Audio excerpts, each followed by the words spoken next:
Hi friends, இன்னைக்கு நம்ம வீடியோல என்ன பார்க்க போறோம் அப்படினு பாத்தீங்கன்னா ஒரு சின்ன hidden trap மாதிரி தான். சோ ஒரு GST registration எடுக்கறீங்க பட் கொஞ்ச நாள் கழிச்சு உங்களுக்கே தெரியாம அந்த registration suspend ஆகிறதுக்கு வாய்ப்பு இருக்கு.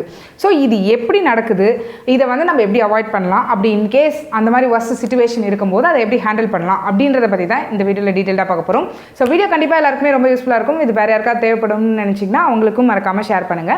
சோ என்னோட வீடியோஸ் கண்டிப்பா உங்களுக்கு நெக்ஸ்ட் உடனே தெரிஞ்சுக்கணும் அப்படினா நோட்டிஃபிகேஷன் பட்டனையும் கிளிக் பண்ணி வச்சுக்கோங்க so that வீடியோஸ் போட்டதும் உங்களுக்கு நோட்டிஃபிகேஷன் வரும்.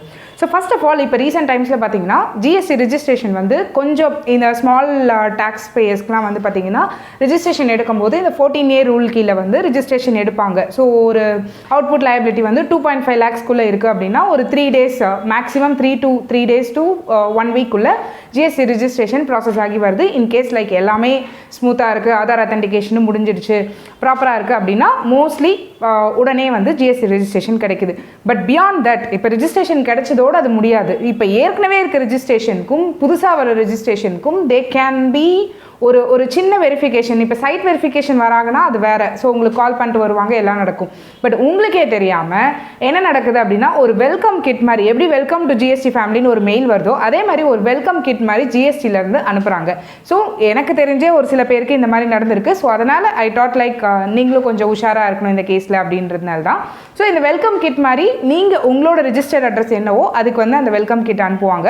ஸோ இன்கேஸ் அதை வந்து ப்ராப்பராக யாரும் ரிசீவ் பண்ணல, இல்லை அவங்களுக்கு திரும்பி வந்துருச்சு அப்படின்னா இது உங்கள் அட்ரஸை வந்து உங்கள் ரெஜிஸ்ட்ரேஷனை ஃபேக் ரெஜிஸ்ட்ரேஷன் மாதிரி மார்க் பண்ணி க்ளோஸ் பண்ணுறதுக்கு வாய்ப்பு இருக்குது. ஸோ அந்த மாதிரி பண்ணும்போது என்ன ஆகும், நீங்கள் போடுற இன்வாய்ஸஸ் நீங்கள் ஃபைல் பண்ண முடியாது, ஐடிசி பாஸ் பண்ண முடியாது. ஸோ உங்கள் என்டையர் பிஸ்னஸ் வந்து it will be put to question mark. So அந்த மாதிரி கேசஸில் என்ன பண்ணலாம், எப்படி அந்த மாதிரி ரிட்டர்ன் ஆகும்? ஜென்யூனாக தான் இருக்கீங்க, ஃபேக் ரெஜிஸ்ட்ரேஷனுக்கு ஓகே, நான் ஜென்யூனாக தானே என்னோட பிளேஸ் ஆஃப் பிஸ்னஸ் இருக்குது, அப்போ எப்படி ரிட்டர்ன் ஆகும்னு சொல்கிறீங்க அப்படின்னு கேட்டிங்கன்னா ஜென்ரலாக பார்த்தீங்கன்னா இந்த மாதிரி வர்றது எல்லாமே வந்து நீங்கள் ஒரு ப்ராப்பரேட்டராக இருக்கீங்க, நீங்கள் மட்டும்தான் கடையில் இருக்கீங்க, நீங்கள் மட்டும்தான் அந்த பிளேஸ் ஆஃப் பிஸ்னஸில் இருக்கீங்கன்னா சம்டைம்ஸ் நீங்கள் இருக்க மாட்டீங்க. ஸோ கடை பூட்டி இருக்கும். ஆர் இந்த மாதிரி அந்த பிளேஸ் ஆஃப் பிஸ்னஸ் வந்து அங்கே யாருமே உங்கள் ஆன் பிஹாஃப் ஆஃப் யூ ஏதாவது வந்ததுன்னா ரிசீவ் பண்ணுறதுக்கு ஆள் இருக்க மாட்டாங்க. ஸோ அப்போது இந்தியன் போஸ்ட் வந்துச்சு, அங்கே யாருமே இல்லை ரிசீவ் பண்ணுறதுக்கு அப்படின்னா, இல்லை இந்த பிஸ்னஸ் நேம் போர்டு வச்சுருக்க மாட்டீங்க. ஸோ இந்த மாதிரியான கேசஸில் என்ன ஆகும் அப்படின்னு பார்த்தீங்கன்னா ஈஸியாக அந்த பார்சல் வந்து ரிட்டர்ன் ஆகிடும். ஸோ அப்படி ரிட்டர்ன் ஆகும்போது அந்த போஸ்ட் ரிட்டர்ன் ஆச்சுனாவே நீங்கள் அந்த இடத்துல பிஸ்னஸ் கண்டக்ட் பண்ணல அப்படின்ற மாதிரி தான் அசியூம் பண்ணிப்பாங்க. ஸோ அது one of the case. And இப்போ ரீசெண்ட் டைம்ஸில் பார்த்தீங்கன்னா நிறைய கோவொர்க்கிங் ஸ்பேசஸ் இருக்குது. ஸோ இந்த மாதிரி கோவொர்க்கிங் ஸ்பேஸில் எடுக்கும்போது இந்த மாதிரி லெட்டர்ஸ் வரும்போது இது வந்து வேறு யாராவது வந்து மிக்ஸ்அப் ஆகி சேம் நேமோ இல்லை வேறு யாராவது ரிசீவ் பண்ணிவிட்டு போகாமையோ இருந்துச்சுன்னா, இல்லை அவங்க யாரும் ரிசீவ் பண்ணுறதுக்கு யார் இருக்காங்கன்னே தெரியாமல் இருந்துச்சு, அந்த மாதிரி ப்ராப்ளம்ஸும் இருக்குது. அது இல்லாமல் பார்த்தீங்கன்னா கம்ப்ளீட் அட்ரஸ் இருக்காது சம்டைம்ஸ். ஸோ இப்போ ஒரு லேண்ட்மார்க் அதெல்லாம் கொடுக்காம அப்படின்னா அந்த பார்சல் வந்து அந்த ஒரு பிளேஸ் ஆஃப் பிஸ்னஸ்க்கு கரெக்டாக ரீச் ஆகாது. ஸோ இந்த மாதிரியான இஷ்யூஸும் இருக்கிறதுனால அண்ட் எந்த ஒரு நேம் போர்டு அந்த மாதிரி இல்லாதப்போ இட் ஃபார் ஷுர் நீங்கள் உங்கள் நேம் போர்டு இல்லைனா அந்த இடத்துல அந்த பிஸ்னஸ் இருக்குது இல்லை அப்படின்றதே வந்து கன்ஃபார்ம் பண்ணிக்கிறாங்க. So name board once GST registration எடுத்ததுமே என்ஷூர் தட் நீங்கள் ஒரு ப்ராப்பர் நேம் போர்டு, உங்களோட காண்டாக்ட் டீட்டெயில்ஸ், வெப்சைட் இருந்தால் வெப்சைட், ஜிஎஸ்டி நம்பர் வந்து அதில் அப்டேட் பண்ணி ஒரு ப்ராப்பர் நேம் போர்டு இருக்கா மாதிரி என்ஷூர் பண்ணிக்கோங்க. இது இன்னைக்கு இல்லைனாலும் எல்லா நேரத்துலையும் உங்களுக்கு அது வந்து ரொம்ப யூஸ்ஃபுல்லாக இருக்கும்.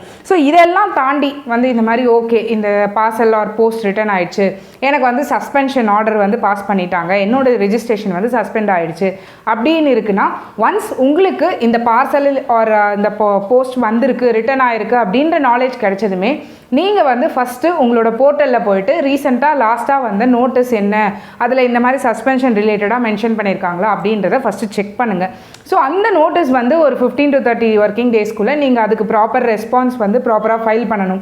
இந்த மாதிரி இல்லை இந்தந்த ரீசன்னால் இது வந்து ரிட்டர்ன் ஆகிடுச்சு, பட் நாங்கள் வந்து வாங்க தான் ட்ரை பண்ணோம், பட் என்ன what ever the main reason, genuine reason என்னவோ அதை நீங்கள் மென்ஷன் பண்ணி ப்ராப்பர் சப்போர்ட்டிங்காக இப்போ இபிஓ இல்லை அந்த ரெண்டல் அக்ரிமெண்ட்டோ இல்லை அங்கே நீங்கள் நேம் போர்டோடு இருக்க ஃபோட்டோவோ இது எல்லாத்தையும் அப்லோட் பண்ணி ஒரு ரெஸ்பான்ஸ் சப்மிட் பண்ணி அதை ரிவோகேட் பண்ணுறதுக்கு ட்ரை பண்ணுங்கள். ஸோ அப்படியும் அந்த சஸ்பென்ஷன் வந்து ரிவோக் ஆகலை, அந்த டைம் லைன் முடிஞ்சிருச்சு அப்படின்னா நீங்கள் அந்த சஸ்பென்ஷன் ரிவோக் பண்ணுறது வந்து GST REG 21 ஃபார்மில் வந்து ஃபைல் பண்ணி ரிவோகேஷன் ஃபைல் பண்ணி அந்த ஆஃபீஸரை மீட் பண்ணி என்னன்றதை எக்ஸ்பிளைன் பண்ணி பண்ணலாம்.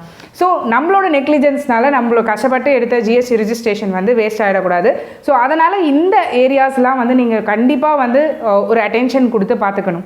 ஸோ இல்லாட்டி நமக்கு கண்டிப்பாக இந்த கிரெடிட் பாஸ் பண்ணுறது இதெல்லாம் ப்ராப்ளம் இருக்குன்றதுனால இந்த மாதிரி நடக்காமையும் நம்ம பார்த்துக்கணும். நம்ம இல்லைனாலும் யாராவது நம்ம பிஹாஃபில் வந்து ஏதாவது கம்யூனிகேஷன் வந்துச்சுன்னா ரிசீவ் பண்ணுற மாதிரி அரேஞ்ச் பண்ணிக்கோங்க. இல்லை பக்கத்தில் எங்கன்னா கடை இருக்குது இந்த மாதிரி இருந்ததுன்னா, இல்லை இந்த நேமில் வந்து கேட்டாங்க அப்படின்னா எங்களுக்கு என்ன லெட்டர்ஸ் வந்தால் வாங்கி வைங்க அப்படின்றத இன்ஃபார்ம் பண்ணி வைங்க. ஸோ தட் இதெல்லாம் தேவையில்லாமல் மிஸ் ஆகாது, ஒரு தேவையில்லாமல் ஒரு மெஸ்அப் இருக்காது அப்படின்றதுக்கு தான். ஸோ இந்த வீடியோ கண்டிப்பாக உங்களுக்குலாம் யூஸ்ஃபுல்லாக இருந்திருக்கும்னு நினைக்கிறேன். மீண்டும் ஒரு நல்ல வீடியோவோடு சந்திக்கிறேன். நன்றி.